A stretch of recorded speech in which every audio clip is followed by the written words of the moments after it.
What if I told you that Julius Caesar, the undefeated conqueror, the master of strategy, the man who bent the Roman Republic to his will, was once defeated? And not by a great empire, but by a tribal chieftain on a remote hilltop in what is now France. This isn't the Caesar you read about in textbooks. This is Caesar on the run. The year is 52 BCE. Rome is expanding rapidly, swallowing nations under the banner of civilization.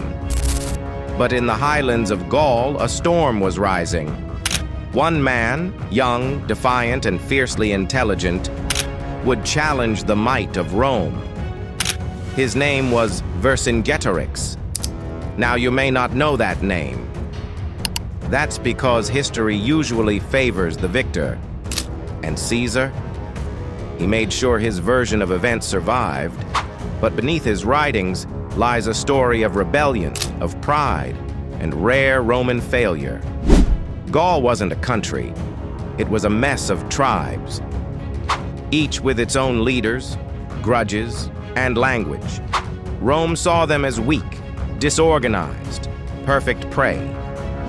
But Vercingetorix, he united them. Not with fear, with vision. He spoke of freedom, of pushing Rome back. And for the first time, the Gauls believed they could win. Caesar had been campaigning in Gaul for years. Victory after victory, each one boosting his power in Rome. So when the rebellion flared, he knew it had to be crushed, visibly. And he marched toward Gergovia. The city stood high on a plateau. Steep cliffs, narrow passes, almost impossible to storm. But Caesar was confident, too confident. He laid siege, blocked supplies, but nothing worked. Vercingetorix used the terrain like a weapon. Every Roman move was seen, every attack met with resistance. Then Caesar saw what he thought was a weak point, and he made the call.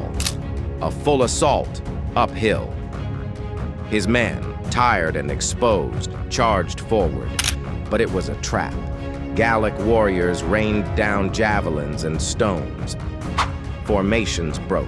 Some fell from cliffs. Others were cut down before reaching the walls. In the chaos, Roman units lost contact. Miscommunication spread. Reinforcements arrived too late. It was a massacre. Hundreds died. Caesar had no choice but to retreat. Yes, Julius Caesar, forced to flee. It wasn't just a military loss, it was a personal wound. And back in Rome, his enemies whispered, was Caesar really invincible? But Vercingetorix didn't just win, he inspired. After Gergovia, more tribes joined him. Hope surged. But Caesar wasn't done. He learned, he regrouped, and soon, Alesia would come. Still, Gergovia remains, the hill where Rome lost, where Caesar stumbled.